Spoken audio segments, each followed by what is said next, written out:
What is going on, guys? So it's probably been about a year since the last video I made, and I figured it was probably about time to make another video, just well overdue.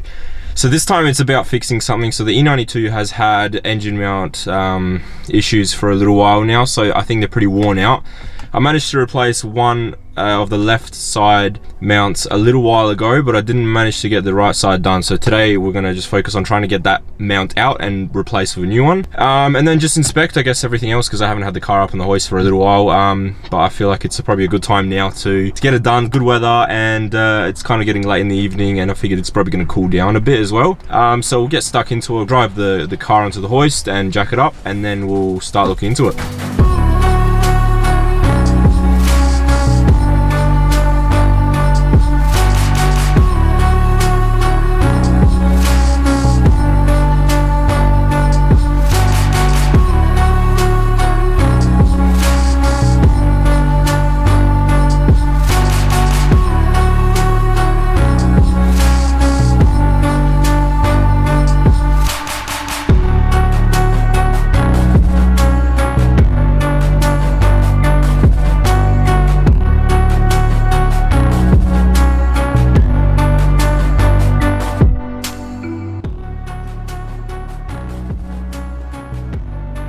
Tip that I will give you guys is especially if you have a day job that's not working on cars, is definitely stock up on these black rubber gloves, because they are honestly the best invention ever, especially if you don't want to get your hands dirty. I mean, you're always going to get them dirty, but it's just kind of more prevents it from all that disgusting grease, grime. Also heat. If your car is still pretty hot, it's also kind of a little bit more protectant towards that, which is good.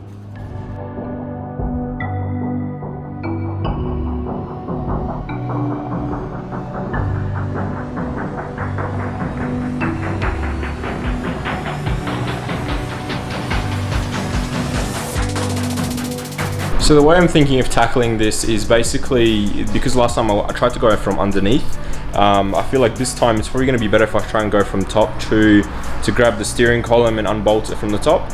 I feel like that was what was easier last time when I tried to do this. When I was putting in the turbos, that's what I found out that was much easier to put the steering shaft in from the top rather than the bottom.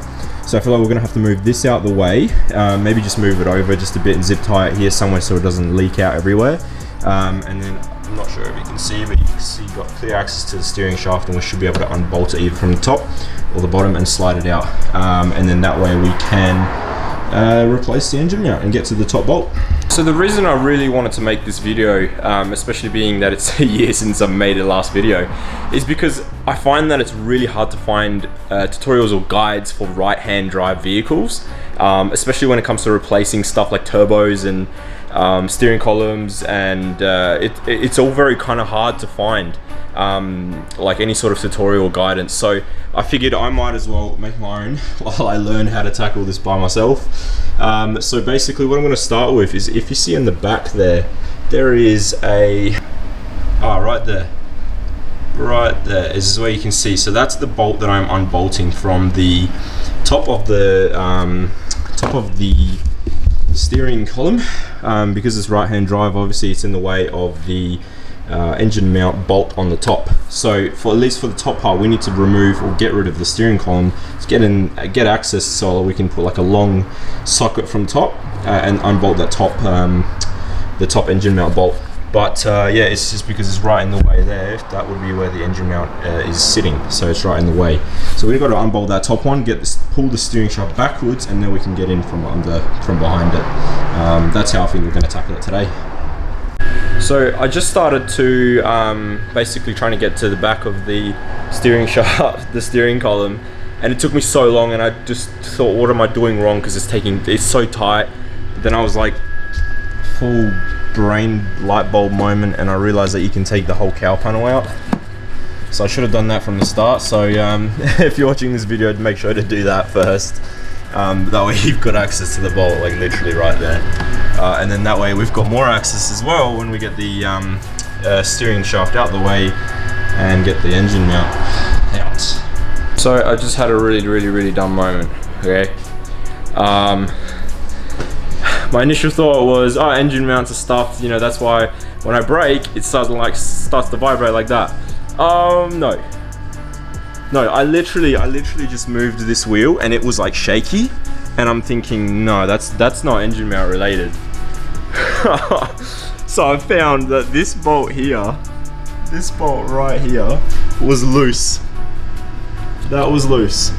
So therefore the whole assembly here was shaking, and that was the cause of my issues, and not exactly the engine mount. So I don't even know if I want to replace the engine mount anymore. I mean, that's I think it's still fine. I'm gonna leave it.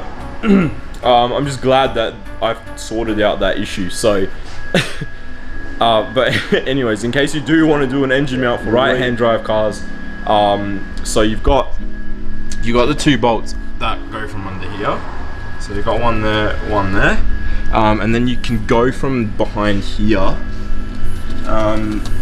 to get to the top bolt. Or what I've been trying to do, if you can see, nope, not from that way, from this way maybe, nope, not that way either. From the top, the steering column, basically, yeah, like I said before, get it out and out the way, and then you can go from down.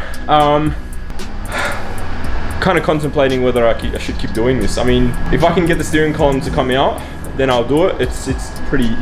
Oh, actually, the subframe will need to drop a fair. You know what?